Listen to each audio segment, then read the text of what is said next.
Friends, എല്ലാവർക്കും നമസ്കാരം. Entertainment കീഴിലേക്ക് എല്ലാവർക്കും സ്വാഗതം. യെസ്, എന്റർടൈൻമെന്റ് കിഴി എപ്പിസോഡാണ്. ഒരുപാട് അപ്ഡേറ്റ്സുകളുണ്ട്. എല്ലാം കത്തിന്റെ കീഴിലേക്ക് പോവാം. ഓക്കെ, കത്തിക്കാം. ലൈറ്റർ എടുക്കണോ? അതെ, നീ പ്രേക്ഷകരുടെ കൂടെ നിന്ന് അവരുടെ ആഗ്രഹം പറയരുത്. എന്റെ ഉത്തരവാദിത്തമാണല്ലോ, ഞാൻ അവർക്ക് വേണ്ടിയാണല്ലോ സംസാരിക്കുന്നത്. അങ്ങനെയാണെങ്കിൽ നീ ആദ്യ വർഷത്തില് അങ്ങനെയാണെങ്കിൽ ആദ്യ വർഷത്തില് സംഭവിക്കുമായിരുന്നു. പ്രേക്ഷകർ അന്ന് മുതൽ ആഗ്രഹിക്കുന്നുണ്ട് ഇതൊന്ന് കത്തി തീർന്നായിരുന്നെങ്കിൽ, കത്തി എരിഞ്ഞടങ്ങിയായിരുന്നെങ്കിൽ അവന്മാരുടെ ഒരു കിഴി. ഫസ്റ്റ് വൺ D54, ധനുഷിന്റെ 54ാമത്തെ സിനിമ. അതായത് വിഘ്നേഷ് രാജ സംവിധാനം ചെയ്യുന്ന സിനിമ. സിനിമയുടെ ഷൂട്ട് ഇന്ന് തുടങ്ങിയിട്ടുണ്ട് കേട്ടോ. അതിൻ്റെ ഒഫീഷ്യൽ അനൗൺസ്മെൻ്റ് എത്തിയിട്ടുണ്ട്. അതായത് ഒരു പുതിയ പോസ്റ്റർ തന്നിട്ടാണ് ഇവർ അനൗൺസ് ചെയ്തിരിക്കുന്നത്. ധനുഷ് ഇങ്ങനെ വിഷമത്തോടെ നിൽക്കുന്നു. ചുറ്റും ആൾ കൃഷി ചെയ്ത എന്തോ ഒരു സാധനം. കഞ്ചാവാണോ? അല്ല, കഞ്ചാവല്ല, മത്തനാണോ? അതിന് കറുപ്പാണോ? ഓക്കെ. അപ്പോൾ അത് കത്തി എരിഞ്ഞിട്ടുണ്ട്. കുറച്ച് അങ്ങോട്ട് വലിയ തോട്ടാണെന്ന് തോന്നുന്നു. ബാക്കിലൊക്കെ കത്തി തുടങ്ങി. അതായത് കത്തി അവസാനിച്ച് തുടങ്ങിയിട്ടുണ്ടെന്ന് തോന്നുന്നു. കത്തി അവസാനിച്ച് തുടങ്ങി, കത്തി തീരാനായി GVP ആണ് സിനിമയുടെ മ്യൂസിക് ചെയ്യുന്നത്. ഇനി ഏൽപ്പിച്ച് മൈക്കും കൂടെ വാങ്ങും. GVP ആണ് സിനിമയിലെ മ്യൂസിക്. മമിത ബൈജു ആണ് നായികയായിട്ട് വരുന്നത്. ജയറാം ഒരു പ്രധാന വേഷത്തിലെത്തുന്നുണ്ടെന്നാണ് കേൾക്കുന്നത്. എന്തായാലും ഈ കഞ്ചാവിനെ കുറിച്ചൊക്കെ പറഞ്ഞതുകൊണ്ട് ഒരു കാര്യം പറയാനുണ്ട്. അതായത് ഇപ്പോൾ ആരെങ്കിലുമൊക്കെ MDMA അല്ലെങ്കിൽ കഞ്ചാവ് ഈ കേസിനൊക്കെ പിടിച്ച് എന്തെങ്കിലും കേസ് വന്നു കഴിഞ്ഞാൽ, നെഗറ്റീവായിട്ട് എന്തെങ്കിലും വന്നാൽ, യൂട്യൂബ് തുറക്ക പോലും ചെയ്യാത്തവർ പോലും യൂട്യൂബേഴ്സാണ്. യൂട്യൂബേഴ്സിന് വേണ്ടി ഇവിടെ സംസാരിക്കാൻ ആരുണ്ട്? അതെ, യൂട്യൂബേഴ്സ് ഇപ്പോൾ എന്തോ ഈ ലോകത്തിലെ ഏറ്റവും വലിയ ലോകം നശിപ്പിക്കുന്ന യൂട്യൂബേഴ്സ്. അല്ല, ചെറിയ ഒരു സത്യമൊക്കെ ഉണ്ടെങ്കിലും ഇങ്ങനത്തെ പരിപാടികളൊന്നും ഇല്ല കേട്ടോ. അല്ല, സംഭവം ഇപ്പോൾ ജനങ്ങളെ, അതായത് എന്തെങ്കിലും ഒരു കേസ് വരുന്നു എന്ന് അറിയാണ്, ആൾക്ക് എന്താ ജോലിയൊന്നും നോക്കുന്നില്ല. ആദ്യം തന്നെ മോശം കാര്യമാണെങ്കിൽ യൂട്യൂബർ ആയിരിക്കും. അങ്ങനെ ലെവലിലേക്ക് ആക്കിയിട്ടുണ്ട് മാപ്രകള്. ഒന്ന് ആലോചിച്ച് നോക്ക്, ഓരോ കേസ് വരുന്നു, ഒരു സബ്സ്ക്രൈബർ പോലും ഇല്ലാതെ വീഡിയോ ഒന്നും ഇടാത്തവർ എങ്ങനെയാണ് യൂട്യൂബർ ആവുന്നത്? സെൻസേഷൻ ആവണം, അല്ലെങ്കിൽ റീച്ച് കിട്ടണമെങ്കിൽ യൂട്യൂബർ, ഇതേതാ യൂട്യൂബർ എന്ന് അറിയാൻ വേണ്ടിയിട്ട് ആൾക്കാർ കയറും. അതിന് വേണ്ടിയിട്ട് കൊടുക്കുക. ഇപ്പം എത്ര കേസായി എന്നറിയോ? ഒരുപാട് ആൾക്കാർ ഇത് നമുക്ക് അറിയുന്നതാണ്. സാരല്ല, സങ്കടപ്പെടണ്ട. നമ്മളെന്തായാലും അതിലൊന്നും ഇല്ലല്ലോ, അത് തന്നെ വലിയ കിട്ടല. പെണ്ണുണ്ടോ? ചെന്ന് നിന്നോക്ക്. എന്താ ജോലി? യൂട്യൂബർ. നീയൊക്കെ രക്ഷപ്പെട്ടു പോയതാ പോലെ. നിന്റെ അടുത്ത ആഴ്ച നിന്റെ കല്യാണം എന്നൊക്കെ കമന്റ് ഒന്നും.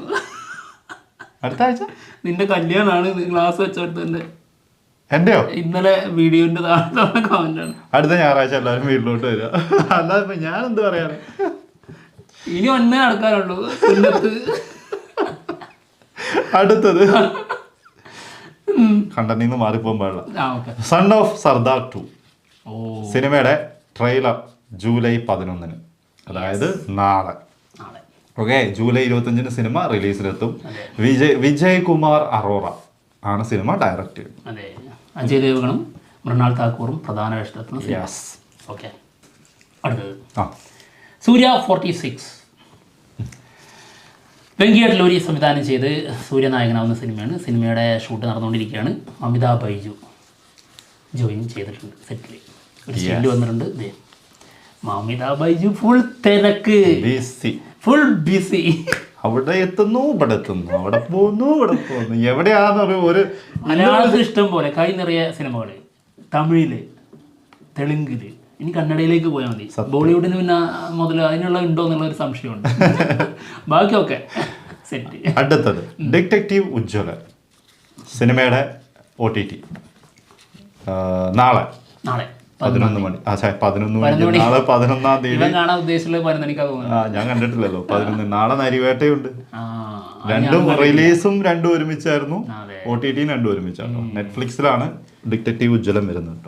Okay, OTT. അതായത് ഇപ്പോൾ OTT കുറിച്ച് നമ്മുടെ നരിവേട്ടനെ കുറിച്ച് പറഞ്ഞതുകൊണ്ട് നരിവേട്ട വരുന്നത് സോണി ലീവിലുമാണ്. ഓക്കെ, അടുത്തത് ഭരതനാട്യം. ഭരതനാട്യം എന്നുള്ളത് നമുക്കങ്ങ് തെറ്റിടാം, എന്നിട്ട് മോഹിനിയാട്ടം എന്നെഴുതാം. അല്ല, എല്ലാം ഒരേ കലാരൂപങ്ങളിൽ നിന്ന് വന്നിട്ടുള്ളതാണല്ലോ. ഒരേ കലാരൂപങ്ങളിൽ നിന്നല്ല, ചെറിയ ചെറിയ മാറ്റങ്ങൾ വന്നു സ്റ്റെപ്പുകളിൽ. നല്ല വ്യത്യാസമുണ്ട്. ഓക്കെ, ചെറുതെന്നൊക്കെ പറയണേ. അതെ, മോഹിനിയാട്ടം എന്നായിരിക്കും ഇനി ഇതിൻ്റെ രണ്ടാം ഭാഗത്തിൻ്റെ പേര്. അതായത് ഷൈജു കുറുപ്പ് നായകനായ സിനിമയാണ്. ആ സിനിമയുടെ രണ്ടാം ഭാഗം വരുന്നുണ്ട്. നല്ല ഗംഭീര റിപ്പോർട്ട് കിട്ടിയ സിനിമയായിരുന്നു ഭരതനാട്യം. യെസ്, കൃഷ്ണദാസ് മുരളിയാണ് സിനിമ ഡയറക്റ്റ് ചെയ്തിട്ടുണ്ടായിരുന്നത് കേട്ടോ. രസമായിട്ട് ആ പേര് മോഹിനിയാട്ടം. മോഹിനിയാട്ടം അത് കറക്റ്റാണ്. ഇനി ഇതിലേക്ക് ഒരു അൺഎക്സ്പെക്റ്റഡ് ആയിട്ടുള്ള ട്വിസ്റ്റ് സംഭവിക്കാൻ പോകുന്നതാണ് കേട്ടിട്ടുള്ളത്. അപ്പോൾ മോഹിനി എന്നുള്ള ഏതെങ്കിലും ഒരു ക്യാരക്ടർ അങ്ങോട്ട് കയറി വരുന്നതായിരിക്കാം. പിന്നെ അവളുടെ ആട്ടമായിരിക്കും. അതെ, അതെന്താന്ന് മനസ്സിലായോ? അതായത് സായികുമാർ ചെയ്ത ഒരുപാട് ആൾക്കാരെ കല്യാണം കഴിക്കുന്ന ആളാണ്. അടുത്ത ആള് വരുന്നു. കേസ് അവർ രണ്ടുപേരും ഒരുമിച്ച് നേരിടേണ്ടി വരും ചിലപ്പോൾ. അല്ലെങ്കിൽ അടുത്ത വീട് വെച്ച് കൊടുക്കേണ്ടി വരും. എന്നിട്ട് ഒരു 3 പേര് ഒരുമിച്ച് ജീവിക്കേണ്ടി വരും. അടുത്തത് കാട്ടാളൻ. കാട്ടാളൻ സിനിമയിൽ അനസ് പോൾ, അനസ് പോൾ അല്ല, ആൻസൺ പോളില് പേര് മാറിപ്പോന്നാണ്. ആൻസൺ പോൾ ഞാനല്ല, ആൻസൺ പോള് ഇതിങ്ങനെ കേൾക്കുകയാണ്. അപ്പോൾ പേര് കേട്ട് കുരിശ് മരിച്ചത് മാറ്റിയിട്ട് തൊപ്പിത്തണ വെച്ച് വളരെ പെട്ടെന്ന്. ഞാൻ കഴിഞ്ഞ ദിവസം കൂടി ഒരു ഇന്റർവ്യൂ കണ്ടതോളൂ. ഈ അനസ് പോളിനെ വിളിച്ചിരുത്തിയിട്ട് ഇന്റർവ്യൂ എടുക്കുന്ന ആൾക്ക് പേരറിയില്ല. അപ്പൊ ആന്റണി അല്ലേ എന്നൊക്കെ ചോദിക്കുന്നുണ്ട്. എന്നിട്ട് ഇവൻ ആ സീറ്റ് മാറിയിരിക്കുന്നതും ചെറിയ ചെറിയ ക്വസ്റ്റ്യൻ. ഞാനിപ്പോ അതാ ഓർത്തത്, ഇപ്പൊ അത് കണ്ടോണ്ട് ഇന്നലെ ഇരുന്നിരുന്നതിന് ഞാനിപ്പോ ഇവിടെ വന്നിട്ട് ആൻസൺ പോൾ എന്നുള്ളതിന് അനസ് പോൾ. കുഴപ്പമില്ല, അതിന്റെ ഡയറക്ടറും അങ്ങനെ പോൾ ജോർജ്, എല്ലാത്തിനും കുറെ അതുകൊണ്ട് മാറിപ്പോയത്. എന്നിട്ട് മാറിയത് പോളല്ലോ, അനസല്ലേ. അനസും ആൻസനും മാറിപ്പോയി. ഓക്കെ, ക്ഷമിച്ചു. അതിന് ഇതൊരു തെറ്റല്ല, ക്ഷമ ചോദിക്കേണ്ട കാര്യമില്ല. ഓക്കെ, JSK, അതായത് Janaki VS state of Kerala. ഈ പേര് ടൈറ്റിൽ ഒന്ന് മാറ്റിയിട്ടുണ്ട്. എന്നിട്ട് Janaki VS state of Kerala ഇതാക്കിയിട്ടുണ്ട്. വൻ ട്രോളുകളൊക്കെ നടക്കുന്നുണ്ട് കേട്ടോ പേരിന്റെ സ്ഥാനത്തിൽ. പിന്നെ നമുക്ക് അതിന്റെ വേറെ വീഡിയോ ചെയ്യാം, കുറേ ഉണ്ട്. അപ്പോൾ ഇനീഷ്യൽ മാറ്റി കൊടുത്ത് പ്രശ്നങ്ങൾ ചെറുതായിട്ട് ഒതുക്കിയിട്ടുണ്ട്. പിന്നെ മറ്റൊന്നുണ്ട്, ഇനീഷ്യൽ മാറ്റി കൊടുത്തു. ജാനകി എന്നുള്ള പേര് സിനിമയിൽ ഉച്ചരിക്കുന്ന ഭാഗങ്ങളിലൊക്കെ മ്യൂട്ട് സൗണ്ട് ആയിരിക്കും. പിന്നെ ഒരു സീൻ കട്ട് ചെയ്യാനും കോടതി നിർദ്ദേശിച്ചിട്ടുണ്ടെന്നാണ് പറഞ്ഞത്. ക്ലൈമാക്സിൽ ജാനകി എന്ന് പറയുന്നിടത്ത് മ്യൂട്ട് ഉണ്ട്. ജാനകി എന്നുള്ള പേര് ഉപയോഗിക്കുന്നിടത്തൊക്കെ മ്യൂട്ടാണ്. പിന്നെ എന്തിനാ ജാനകി വി മാത്രം ഉപയോഗിക്കും. ആയൻകുട്ടി വി. ഇതാ ഞാൻ പറഞ്ഞത്, വി വെച്ചിട്ട് കുറെ ട്രോൾ വന്നിട്ടുണ്ട്. ആയൻകുട്ടി വീന്റെ മാത്രമല്ല, ഇഷ്ടംപോലെ സാധനമുണ്ട്. സിനിമ റിലീസിന് എന്ന് എത്തുന്നതെന്നുള്ളത് അറിയില്ല, ഡേറ്റ് അടുത്ത് തന്നെ വരുമായിരിക്കും. എന്തൊക്കെയാണോ എന്തൊക്കെയാ ഈ കേരളത്തിൽ നടക്കുന്നതെന്ന് വെച്ചിട്ട്. മാർഷൽ, യെസ്, നമ്മുടെ തമിഴ് ഡയറക്റ്റ് ചെയ്യുന്ന സിനിമ. ഒരു തമിഴ് സിനിമയാണ്, തമിഴ് സംവിധാനം ചെയ്യുന്ന സിനിമ. കാർത്തിയാണ് നായകനായിട്ട് എത്തുന്നത്. നിവിൻ പോളി, പിന്നെ കല്യാണി പ്രിയദർശൻ. എനിക്കെന്തോ പറ്റിയിട്ടുണ്ട് കേട്ടോ. നാനി, ഇവരൊക്കെ പ്രധാന വേഷത്തിലെത്തുന്ന സിനിമയാണ്. അഭയ് സായി അഭയങ്കർ. അതും കൂടി പറഞ്ഞു, കല്യാണീന്റെ നീയും നാനീന്റെ നായും. അങ്ങനെയല്ല, ഈ ആൻസൺ പോളിനെ അനസ് പോളാക്കി. അപ്പൊ നാനിനെ നീ നാണി എന്ന് എടുക്കണം. നാണി ഇപ്പുറത്ത് വേറെ തെറ്റിയായിരുന്നു അതിന്റെ ഇടയ്ക്ക്. അത് നീ അതിന് രക്ഷപ്പെട്ടു. സായി അഭയങ്കർ മ്യൂസിക് ചെയ്യുന്ന സിനിമയാണ്. ഡ്രീം വാരിയർ പിക്ചേഴ്സ് ആണ് ഇത് പ്രൊഡക്ഷൻ ചെയ്യുന്നത്. എന്താണെങ്കിലും പേര് ടൈറ്റിൽ ലുക്ക് വന്നിട്ടുണ്ട്. മാർഷൽ അല്ലേ? ഞാനിതില്, അതായത് വീരപ്പൻ അവിടെ പോയിട്ട് ഒരു ക്യാരക്ടർ ചെയ്ത് കൊടുത്തല്ലോ വീരപ്പനായിട്ട്, നമ്മുടെ കാർത്തി. അതിന് പകരം ഞാനിവിടെ വന്നിട്ട് ഹിറ്റില് മേ ബി ഒരു ചെറിയ കാമിയോ റോള്. ഓക്കെ, വരട്ടെ. പൊളിക്കണം സംഭവം, പൊളിച്ചടുക്കണം. കറക്റ്റ്, നല്ല പൊളിച്ചടിക്കാ പോയിക്കൊണ്ടിരിക്കുന്ന എപ്പിസോഡ്. ഇതൊക്കെ തന്നെയാണ് ഇവർ പ്രതീക്ഷിക്കുന്നത്. അന്നാ കുഴപ്പമില്ല. ഇപ്പൊ മനസ്സിലായോ എന്തുകൊണ്ടാണ് കത്തിക്കണം എന്ന് പറഞ്ഞത്? അടുത്തത് ഒരു സംഭവപൂലമായ ഒരു അപ്ഡേറ്റ് ആണ് പറയാൻ പോകുന്നത്. ഓക്കെ, നമ്മുടെ മിന്നൽ മുരളി സിനിമയുടെ എഴുത്തുകാരനും പിന്നെ നമ്മുടെ ബേസിൽ ജോസഫിന്റെ അസോസിയേറ്റ് ഡയറക്ടറും ഒരു സിനിമ ചെയ്യാൻ പ്ലാൻ ചെയ്യുന്നു. ഓക്കെ, അതിൽ നായകന്മാരായി എത്തുന്നത് വമ്പൻ കാസ്റ്റിംഗ് ആട്ടോ. ടോവിനോ തോമസ്, ബേസിൽ ജോസഫ്, വിനീത് ശ്രീനിവാസൻ. പൊളിയായിരിക്കും കേട്ടോ. എന്തായിരിക്കും പരിപാടി? അതൊരു സത്യം, വേറെ ലെവൽ ഐറ്റമായിരിക്കും. യെസ്, കാത്തിരിക്കുന്നു. കാത്തിരിക്കുന്നു. അതെ, ഞാൻ സിനിമക്ക് കാത്തിരിക്കുന്നതിനേക്കാൾ കൂടുതൽ ഇവരുടെ ഒരു ധ്യാനം കൂടി ചെറുതായിട്ട് എന്നിട്ടൊരു ഗംഭീരമായ കുറെ ഇന്റർവ്യൂസ്. സത്യം അജു വർഗീസും കൂടി ഉണ്ടെങ്കിൽ ഒന്നും കൂടി രസമായിരുന്നു.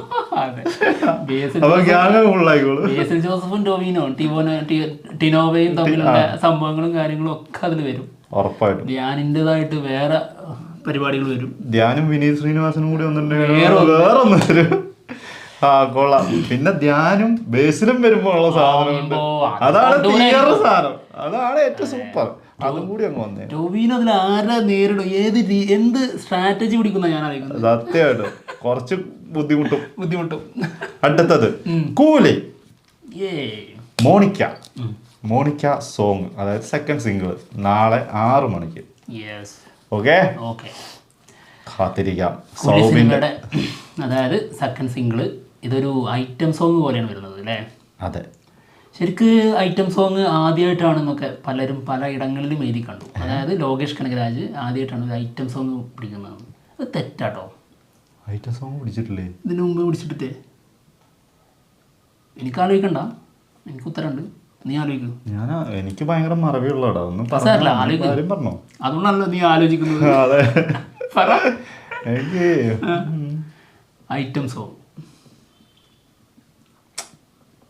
ഇല്ല, കിട്ടുന്നില്ല. ഇതാണ് ആദ്യത്തെ ഐറ്റം സോങ് ആണോ?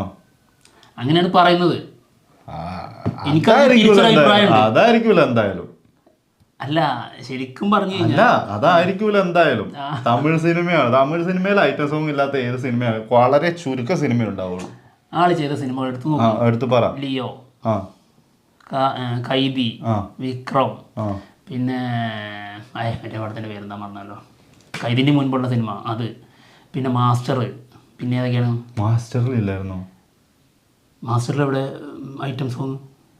വിജയിന്റെ ഐറ്റം സോങ് ഇല്ലായിരുന്നു? അത് ഐറ്റം സോങ് അല്ലേ?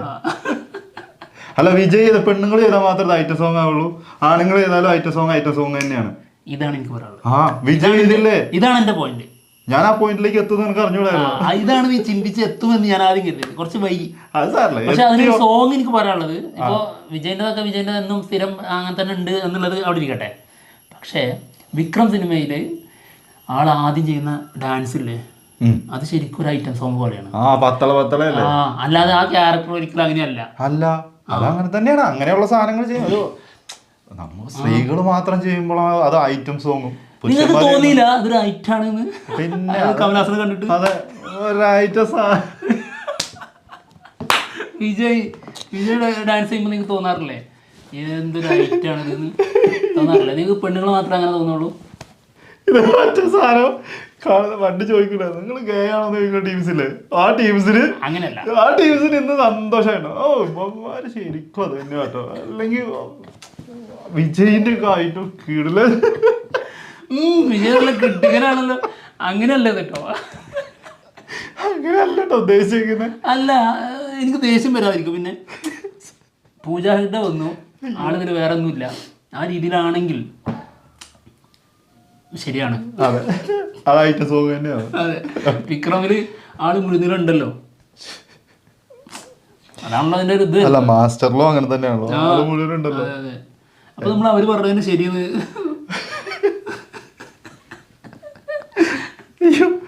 അറിഞ്ഞൂടാ. എന്താണെങ്കിലും ആണെങ്കിലും ആവട്ടെ, എല്ലാം ഫണ്ണാണ്. അതെ, അങ്ങനെ ചിന്തിക്കാവുള്ളൂ കേട്ടോ, അതിന്റെ അപ്പുറത്തേക്ക് പോകരുത്. ഓക്കെ, അടുത്ത കിഴി എടുത്തോ. ഇനി എന്തൊക്കെ കാണാവോ സംഭവിക്കാൻ പോകുന്നത്? ഒരു കിഴിയും കൂടി ഉണ്ട്. ഇനി ഒന്നും കൂടി ഉണ്ട്. അത് ചോദ്യമായിരിക്കും, കൺഫേമാ. അപ്പൊ ഇതോ അത് വേറെ എന്തെങ്കിലും ആയിരിക്കും. അതെങ്ങനെ പറയാം? അല്ല, അത് ശരിയാണല്ലോ. അതെങ്ങനെ ഞാൻ ഇപ്പൊ പറഞ്ഞത്? 2 കിഴിയുണ്ട്, ഇത് ഞാൻ തുറന്നിട്ടില്ല. അത് ഞാൻ എങ്ങനെ ഇപ്പൊ പറഞ്ഞത്? എഴുതിയിട്ട ഞാനല്ലേ. എന്നാലും ചോദ്യം ആടിപ്പോളി. അപ്പൊ ഇത് കിഴി, ഇത് ഞാൻ അടുത്തോളാം. ചോദ്യം ഞാൻ പറയട്ടെ? ചോദ്യം പറഞ്ഞോ. ചോദ്യം നീണ്ട ചോദ്യമാണ്. ഓക്കെ, അതുകൊണ്ട് വായിക്കാനുണ്ട്. ഓക്കേടാ കുട്ടാ. മ്യൂസിക് മാനിയാക്ക് ആളാണ് ഈ ചോദ്യം ചോദിച്ചിരിക്കുന്നത് കേട്ടോ. ചോദ്യം: നിങ്ങൾ രണ്ടുപേരും ഒരു സിനിമ തിയേറ്ററിൽ പോയി കണ്ടതിന് ശേഷം ഒരാൾക്ക് ഭയങ്കരമായിട്ട് എക്സ്ട്രാ ഓർഡിനറി ആയി തോന്നി, ഒരാൾക്ക് പടം വെറും ആവറേജും. അങ്ങനെ തോന്നിയ സിനിമകൾ ഉണ്ടായിട്ടുണ്ടോ? അങ്ങനെ സിനിമ ഉണ്ടായിട്ടില്ല. എക്സ്ട്രാ ഓർഡിനറി ആയിട്ട് ഒന്നും തോന്നിയിട്ടില്ല. അതെ, ഞങ്ങൾ രണ്ടുപേരും ഒരുമിച്ചിരുന്ന് കണ്ടു കഴിഞ്ഞതിന് ശേഷം ചെറിയ നേരിയ വ്യത്യാസങ്ങളെ ഉണ്ടായിട്ടുള്ളൂ എപ്പോഴും. പക്ഷെ ഏതാണ്ട് ഞങ്ങൾക്ക് ഒരഭിപ്രായമായിരിക്കും. സത്യമായിട്ടും അല്ലെങ്കിൽ ഞങ്ങൾ ഇങ്ങനെ ഒരുമിച്ചിരിക്കുമോ? അതാണ് അടുത്തത് കോപ്പാണ് അറിയും. നമ്മൾ ഇവിടുന്ന് കോപ്പ് പറയും അങ്ങനെ പറയും.